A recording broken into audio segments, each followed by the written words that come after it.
Hello walkers, and welcome back to City Walks. My name is Henry. I am normally your proxy walker, your virtual travel guide.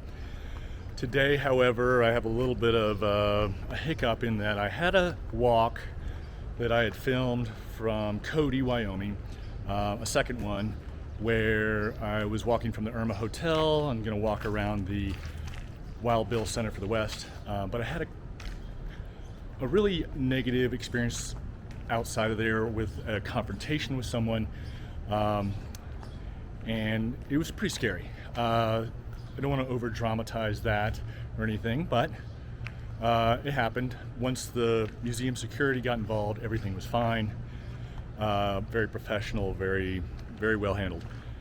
However, those folks did not want to be filmed, and in the end, no matter how negatively they handled it, or maybe I handled it, I have to respect that. And I also don't want to be one of those channels that exploits these sorts of confrontations, and I don't want to be a negative space on the internet. There's plenty of those.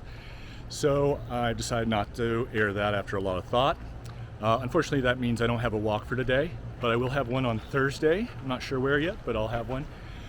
So I appreciate your patience. I appreciate you sticking with us. I appreciate your support and your comments.